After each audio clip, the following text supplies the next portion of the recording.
Hello, this is Ron Paul with your weekly update for December 8th.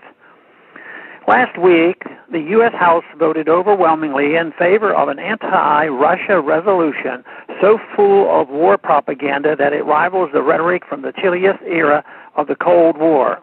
Ironically, much of the bill condemns Russia for doing exactly what the U.S. government has been doing for years in Syria and Ukraine.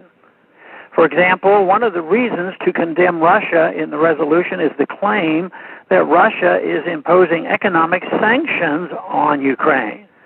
But how many rounds of sanctions has the U.S. government imposed on Russia for much of the past year? I guess sanctions are only bad when used by countries Washington doesn't like. The resolution condemns Russia for selling weapons to the Assad government in Syria.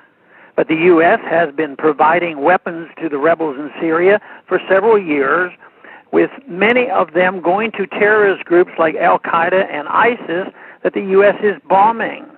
The resolution condemns what it claims is a Russian invasion of Ukraine, for which it offers no proof, and Russian violation of Ukrainian sovereignty.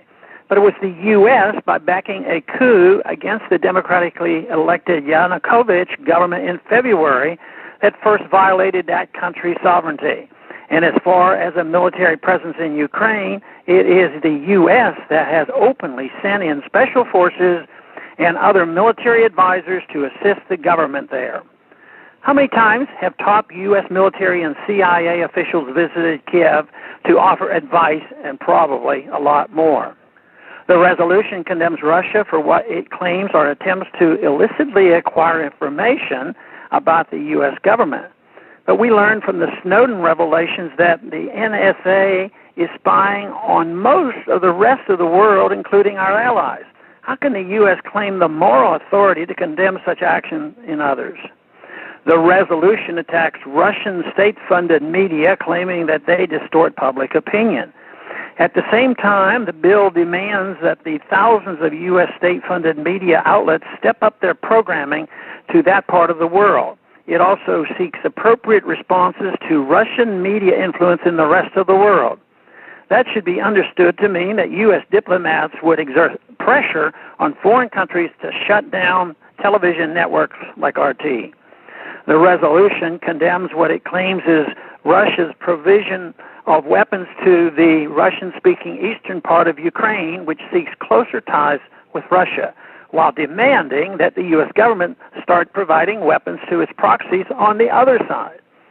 As I have said, this is one of the worst pieces of legislation I can remember. And trust me, I've seen some pretty bad bills.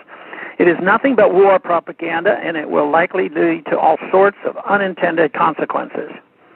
Only 10 members, 5 from each party, opposed this reckless resolution. Probably most of those who voted in favor did not bother to read the bill. Others who read it and still voted in favor may have calculated that the bill would not come up in the Senate. So they could vote yes and please the hawks in their district, and more importantly, remain in the good graces of the hawks who run foreign policy in Washington without having to worry about the consequences if the bill became law. Whatever the case, we must keep an eye on those members of Congress who vote to take us closer to war with Russia. We should thank those 10 members who were able to resist the war propaganda. The hawks in Washington believe that last month's election gave them free rein to start more wars. Now, more than ever, they must be challenged. Thanks for calling this update. A new update is placed on this number, 888-322-1414 every Sunday. The written text can be found on my Ron Paul Institute website at www.ronpaulinstitute.org and on my Facebook page. Thanks for calling.